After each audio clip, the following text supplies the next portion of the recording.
Boa tarde, meus irmãos. Nós estamos aqui na igreja hoje, sexta-feira, para gravar o culto de domingo. Talvez os irmãos achem estranho, mas sábado e domingo ficou proibido de ter ajuntamento e nós não vamos abrir a igreja. Por isso estamos tomando, essa medida. Eu gostaria de orar para que nós começássemos o nosso culto, entregando esse culto nas mãos de Deus e pedindo que Ele fale aos nossos corações. Vamos orar. Deus amado, mais uma vez na Tua presença, nós queremos Te agradecer por esse dia, queremos colocar as nossas vidas nas Tuas mãos. Quero Te agradecer pela vida do Douglas, da Stephanie, que estão aqui comigo. Que o Senhor nos abençoe, que o Senhor nos conduza e que o Senhor nos dirija. É a nossa oração, em nome de Jesus. Amém. Eu quero ler um texto com os irmãos no livro de Atos, capítulo 3, a partir do verso 15, onde Pedro está relatando: vocês mataram o autor da vida, mas Deus o ressuscitou dos mortos. E nós somos testemunhas disso. Pela fé no nome de Jesus, o nome curou este homem que vocês veem e conhecem. A fé que vem por meio dele lhe deu esta saúde perfeita, como todos podem ver. Agora, irmãos, eu sei que vocês agiram por ignorância, bem como seus líderes. Mas foi assim que Deus cumpriu o que tinha predito por todos os profetas, dizendo que o seu Cristo haveria de sofrer. Arrependam-se, pois, e voltem-se para Deus, para que os seus pecados sejam cancelados, para que venham tempos de descanso da parte do Senhor, e Ele mande o Cristo, o qual lhes foi designado Jesus. Que o Senhor possa falar aos nossos corações, que o Senhor possa nos conduzir, é o nosso desejo, e nós vamos passar a palavra agora para os irmãos que estarão louvando ao Senhor.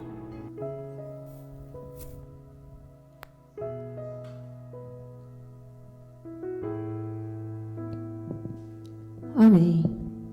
Deus abençoe aos irmãos, que mesmo nesse momento em que estamos vivendo, nós possamos ter no nosso coração a certeza de que Deus é Deus e que Ele continua sendo fiel a nós, independente das circunstâncias, independente do momento em que estamos vivendo.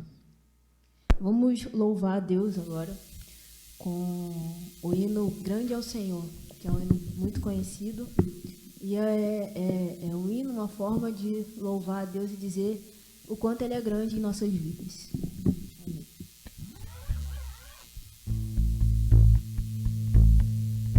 Amém.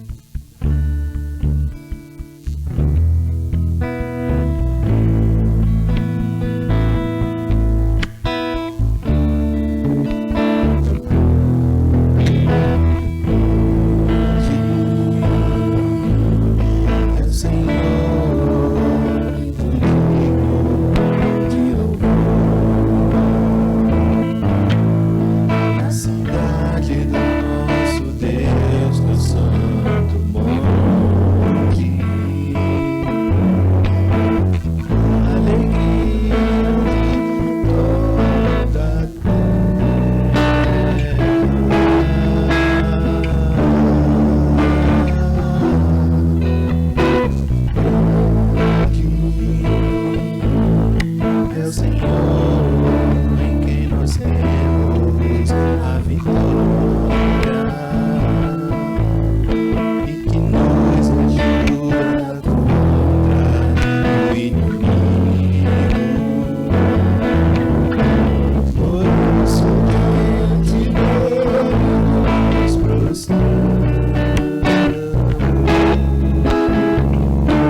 ao Senhor que nós podemos, mesmo em meio a tudo que acontece em nossas vidas, todas as situações que a gente acha ruim ou que a gente acha boa, a gente pode, mesmo assim, continuar louvando a Deus. Vamos cantar em adoração? Em adoração.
Abençoe a todos.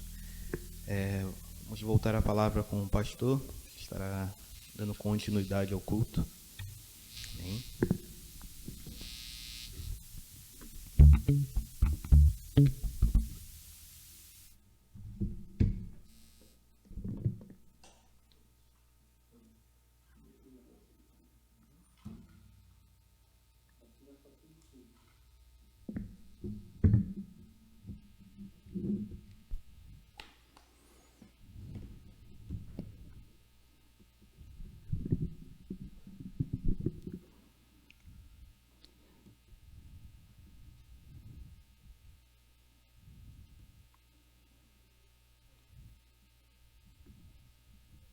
Ah, não foi não. Foi, mas não está lá.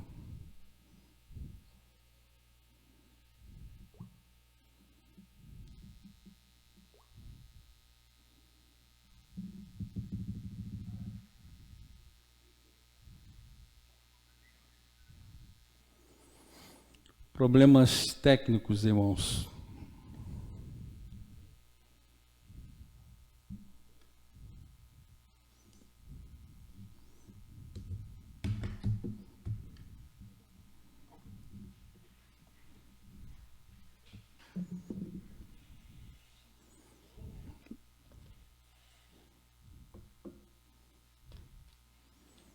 Nós vamos ler a palavra de Deus no Evangelho de Lucas, capítulo 13, do verso 1 ao verso 5.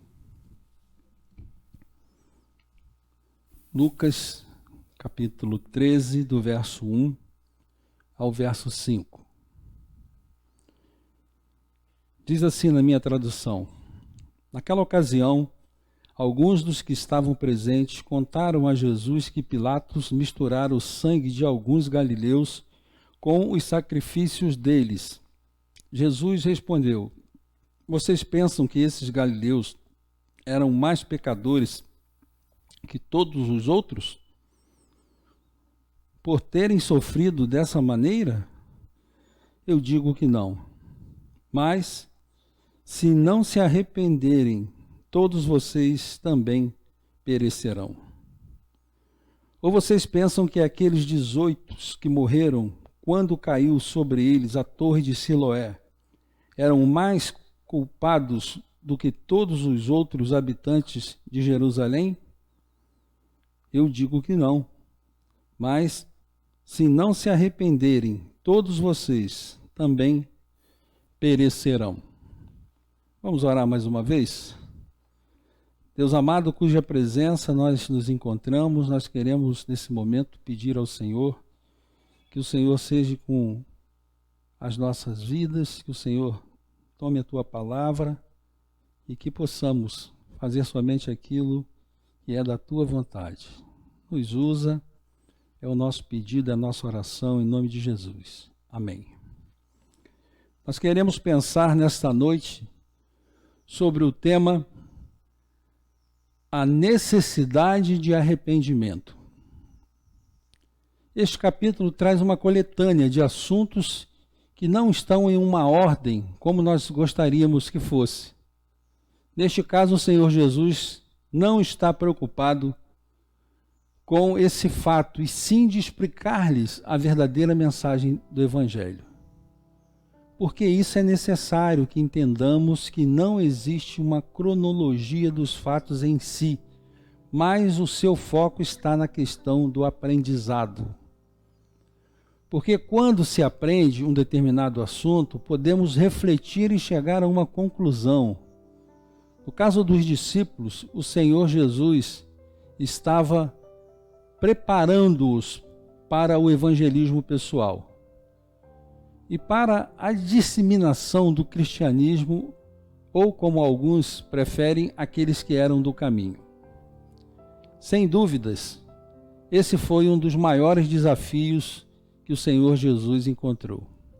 Fazer desses homens aqueles que iriam ser os portadores das boas novas e que estariam anunciando o reino de Deus. Por isso, a mensagem que lhes foi passada é que não pode haver salvação sem que antes as pessoas venham a se arrepender. Porque é no arrependimento pessoal é que começa a ação de Deus na vida de qualquer pessoa. É o reconhecimento de como estávamos errados e por pensarmos de outra maneira. E agora reconhecemos que tudo o que fizemos na nossa ignorância espiritual foi o que nos levou a fazer e tomar determinadas atitudes. Por isso, o Senhor Jesus é muito criterioso. E nestes 5 versículos, ele repete 2 vezes a palavra arrependimento, para que fique gravado na mente dos seus discípulos que não se pode chegar a Deus se não nos arrependermos.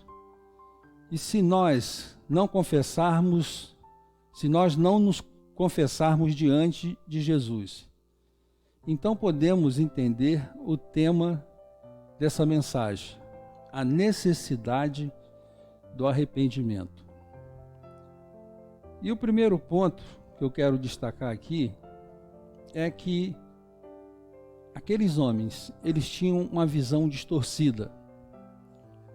Os judeus buscavam a Jesus para lhes falar do fato acontecido com os galileus que estavam no templo. Mas tinham uma visão distorcida do fato acontecido. muitos dos judeus, nos dias de Jesus, acreditavam que a tragédia ou acidente era o resultado direto de algum pecado pessoal. Em João capítulo 9, de 1 a 3, nos diz: ao passar, Jesus viu um cego de nascença. Seus discípulos lhe perguntaram: Mestre, quem pecou, este homem ou seus pais, para que ele nascesse cego? Disse Jesus: nem ele, nem seus pais pecaram, mas isto aconteceu para que a obra de Deus se manifestasse na vida dele. Assim eles concluíram que os galileus que morreram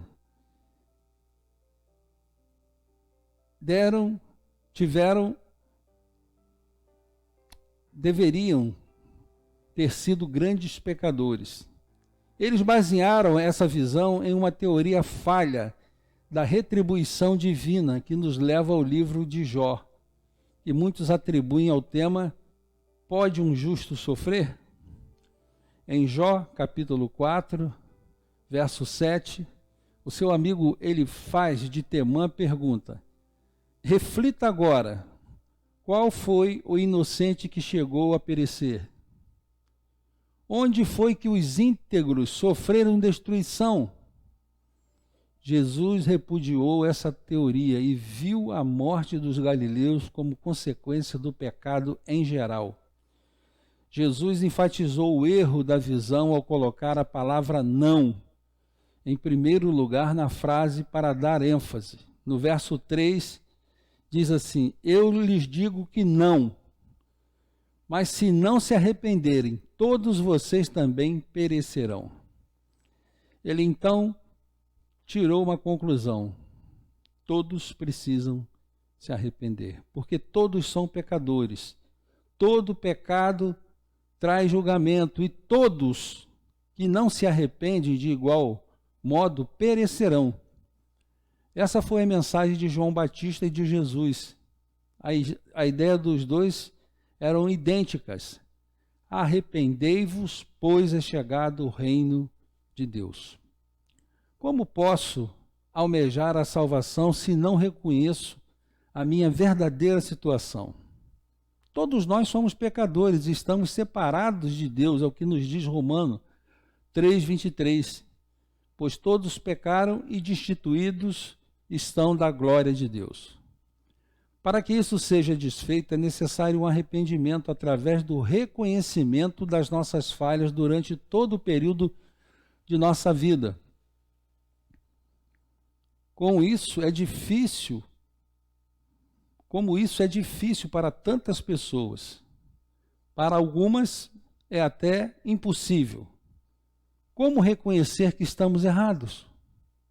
Todos erram, sim. Mas Deus espera que venhamos a reconhecer os nossos erros diante dele. E mais, que venhamos encontrar lugar em nossos corações para o arrependimento.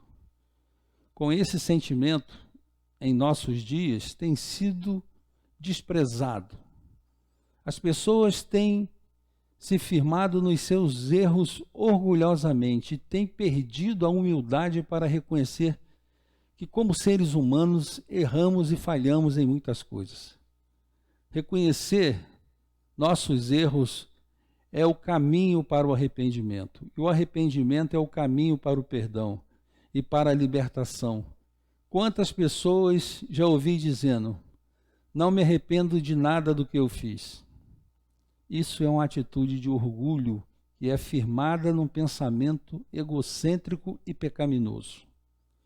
Querido, nós somos falhos e humanos. Somos todos pecadores e todos carecem do favor de Deus.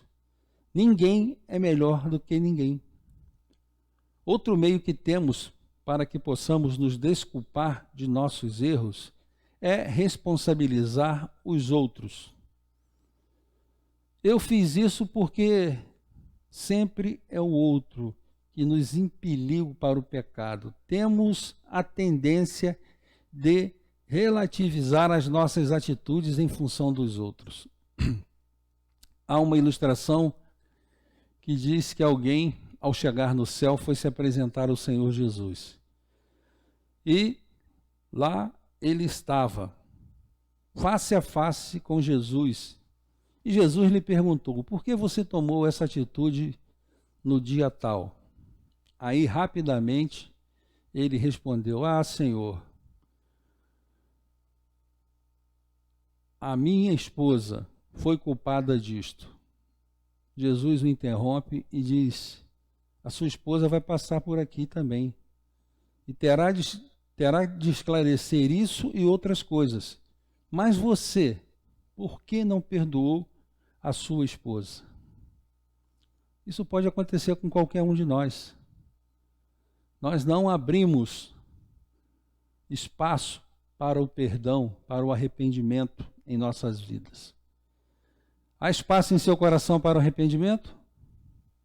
Jesus queria mostrar ao grupo que foi levar a notícia a ele de que nós somos responsáveis pelos nossos atos, e se eu e você não nos arrependermos de maneira sincera, enfrentaremos as consequências dessa decisão. Creio que o Senhor Jesus foi bem claro e sucinto na sua fala com as pessoas que estavam buscando uma chance para testar a Jesus e seus ensinamentos. Só que não tiveram muito êxito nesta discussão com o Mestre. Ele é bem firme no verso 3. Eu lhes digo que não. Mas se não se arrependerem, todos vocês também perecerão. Sem arrependimento, não há perdão de pecado. Sem perdão dos nossos pecados, não podemos nos achegar a Deus. Outro ponto que nós queremos pensar nessa noite: as consequências desta visão.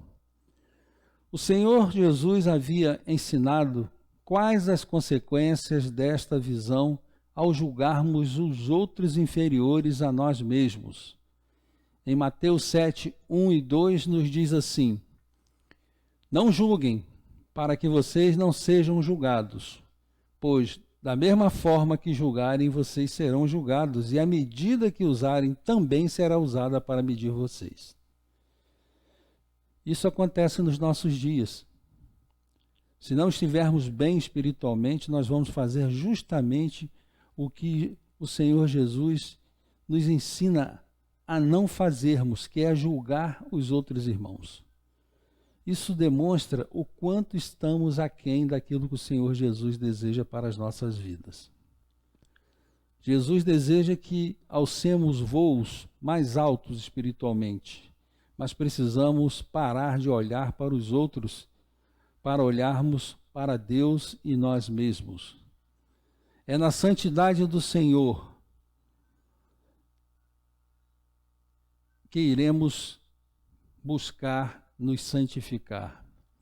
É na prática da sua palavra que vamos experimentar a alegria de uma vida espiritual plena e cheia de alegria. Muitos têm perdido a comunhão com Cristo, com a igreja e com os irmãos, pois têm focado a sua vida em comparação com os outros.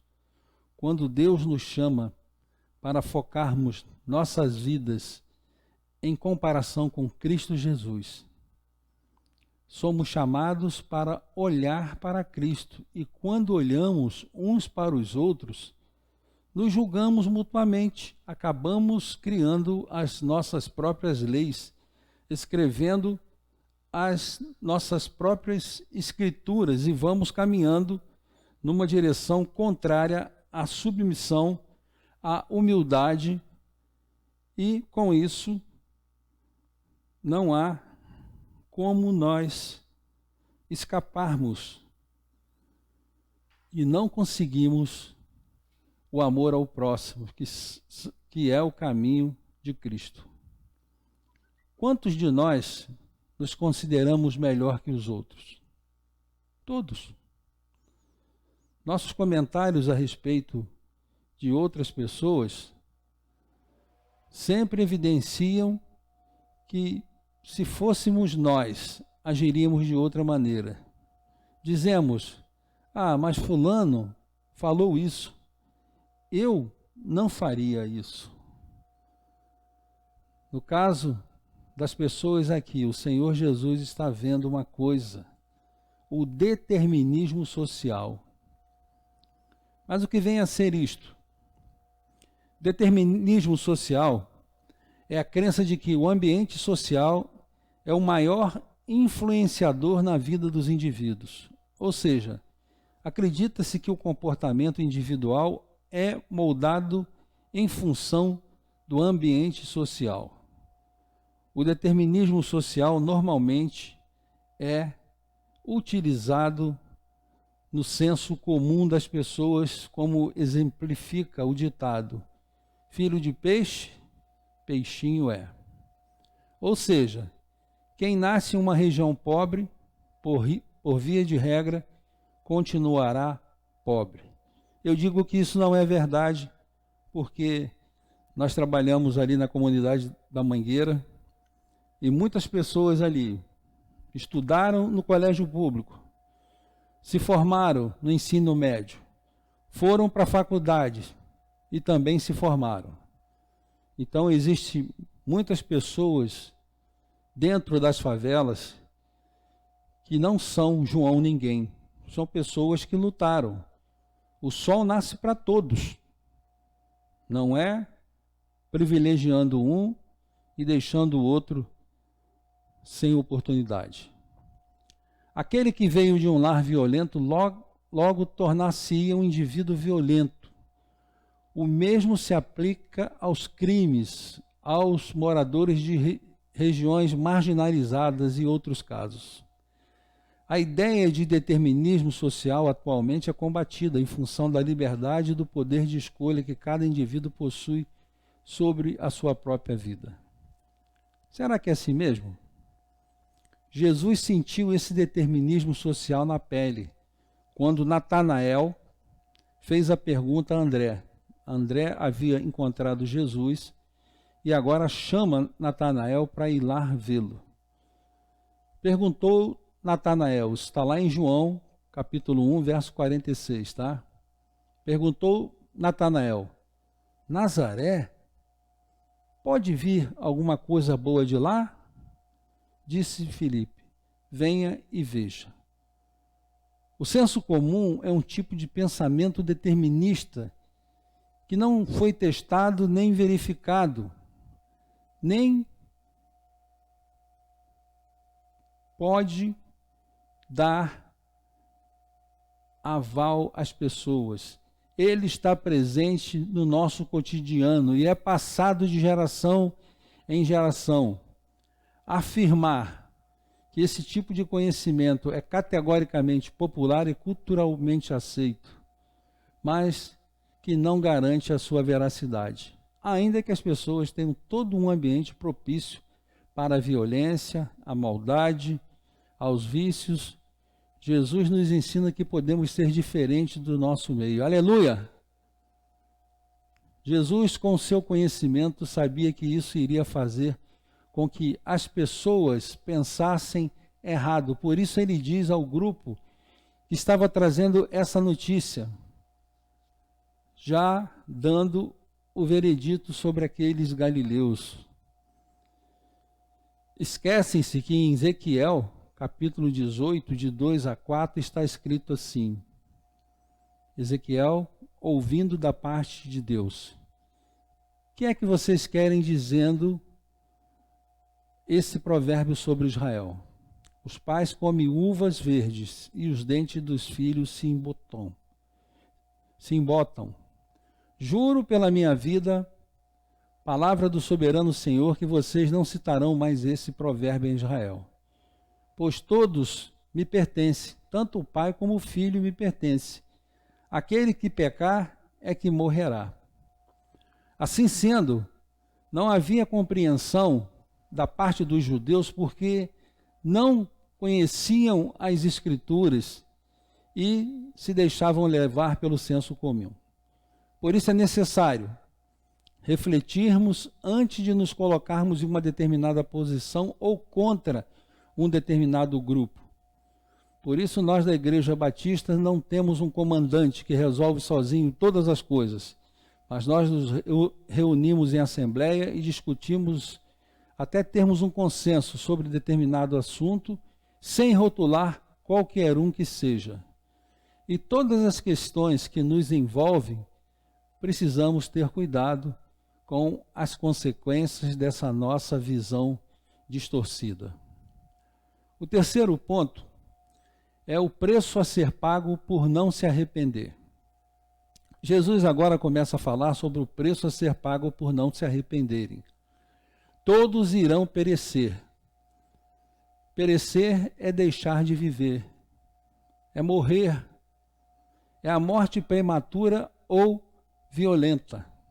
Assim como os galileus, e também podia acontecer com aqueles que ouviram, e também nos nossos tempos, isso é real.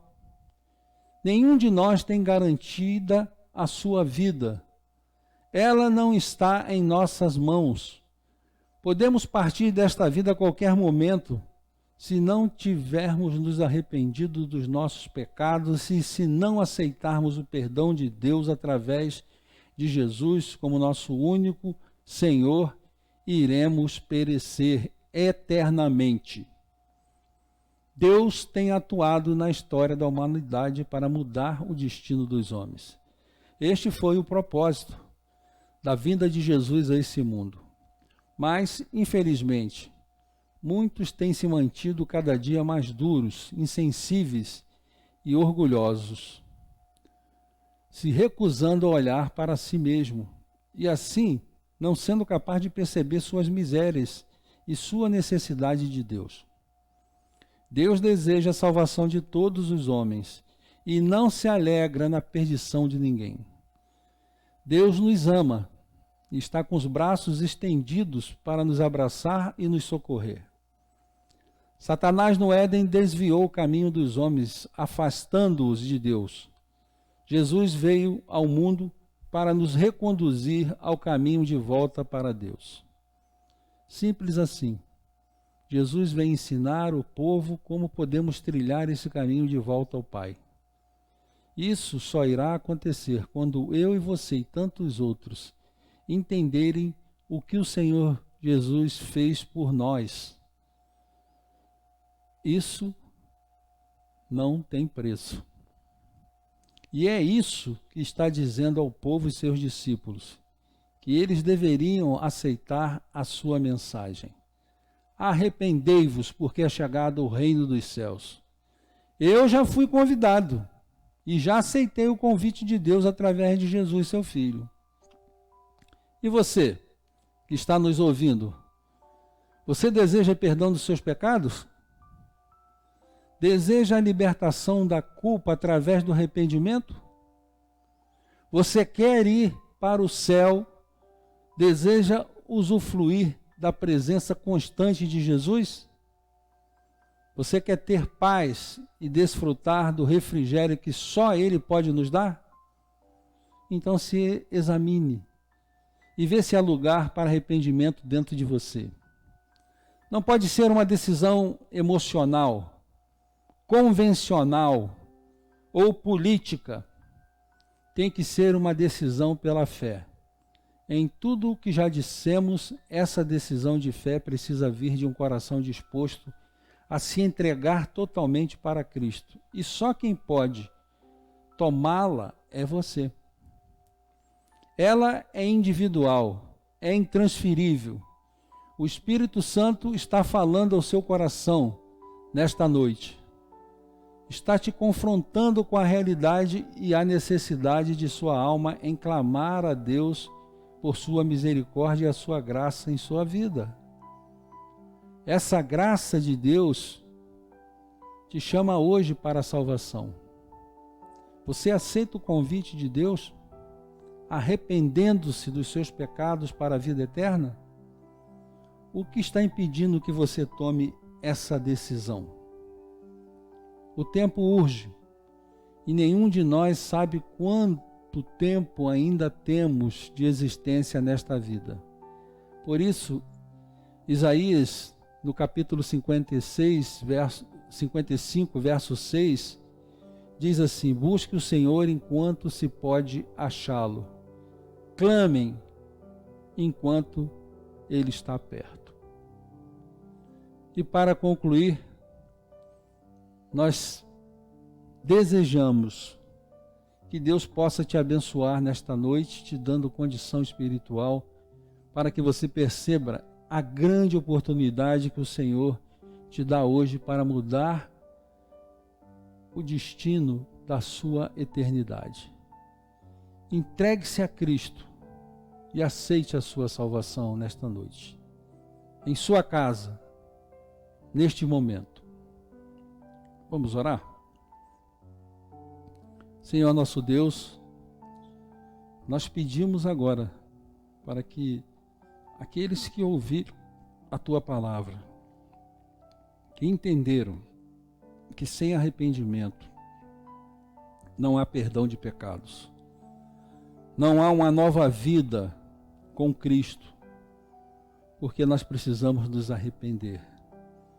E temos que fazê-lo isso com consciência. Temos que fazer isso do fundo do nosso coração e entregarmos a nossa vida ao Seu Filho Jesus, para que Ele nos conduza até Deus. Pai, eu peço por esses que nos ouvem, peço pelos chefes de família, pelas mães, pelas pessoas enlutadas com essa pandemia. Ó Senhor, visita-os, tira toda a dor, tira tudo aquilo que possa impedi-los de se arrependerem e que possam fazê-lo para a honra e glória do Teu nome. Esse é o nosso pedido, essa é a nossa oração em nome de Jesus. Amém. Na quarta-feira nós vamos nos encontrar, se assim Deus nos permitir, às 20 horas. Então, que Deus dê uma boa noite para cada um de vocês e que Deus abençoe a sua vida rica e abundantemente. Esse é o nosso desejo, esse é o nosso pedido a Deus por você. Amém?